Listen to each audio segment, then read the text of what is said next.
Orioles hosting the Astros, and the Astros are plus 105 on the money line. The Orioles are minus 124. The over-under, 9 runs. The Astros, getting a run and a half on the run line, are minus 175, meaning if you bet them that way and they win this game outright, you win. They lose by 1, you win. And the Orioles, laying a run and a half on the run line, are plus 155, meaning if you bet them that way, they have to win by a minimum of 2 runs. Now, these are the overnight odds. They're going to change the closer we get to first pitch tomorrow, which is at 1:05 East Coast time, 7:05 East Coast time. Forgive me, I'm looking at 4:05 and taking 3 hours away, even though that's the correct time for me. Javier pitched twice against the Orioles last year. 3 innings, 2 runs, 2 earned. They lost that game 2-0. He struck out 4. 6 shutout innings. They won that game 6-3 and 11, and he struck out 8.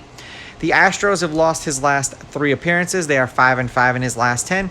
He's averaging 4 2/3 innings pitched and 4 strikeouts per game in those games. The last 3 games that he's pitched in that they've lost have actually gone under for the over-under. The under is 3-2 in his last 5. Now, his ERA is at 3.8. and he's averaging 5 innings pitched in his last 5.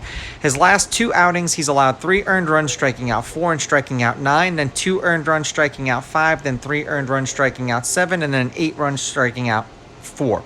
So 3 seems to be the magic number of what he's been giving up lately. For Flaherty, he did not pitch against the Astros either last year or this year. The Orioles are 1-0 in the game in which he appeared in for them. He went 6 innings and struck out 8. He's got an ERA of 2.2 in that game.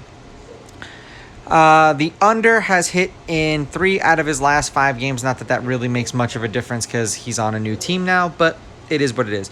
The road team's on a 3-game winning streak. The road team is 7-3.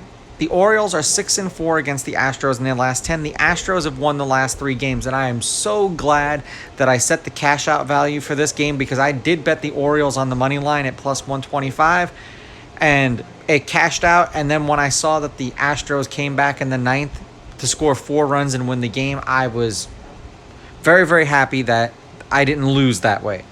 Now, the favorite has won the last 3 games. The underdog is 6-4 on the money line. The underdog, getting a run and a half on the run line, is 8-2. There's been one one-run game in their last 10 meetings, and guess what game that was? The one they played today.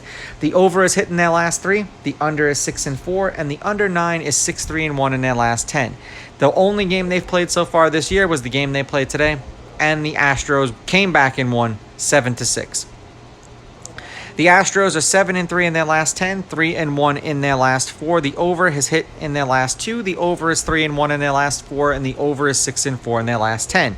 Beating the Yankees 7-3, losing to the Yankees 3-1, beating the Yankees 9-7, and then beating the Orioles 7-6. For the Orioles, they're 7-3 in their last 10. Their winning streak was snapped today by the Astros. They are 3-1 in their last 4, and the over is 3-1 in their last 4 as well. Beating the Mets or sweeping the Mets 10-3, 7-3, 2-0, and then losing today 7-6. I think the Astros are just too good of a team to keep losing with Javier on the mound. I know that it just happens to be the luck of the draw, but I don't think that that's going to be the case here. I'm going to take the Astros with the money line. I'm going to take the Astros getting the runs, and I'm going to go over in this game. These are just my picks. If you disagree, please go with your gut, and please bet responsibly.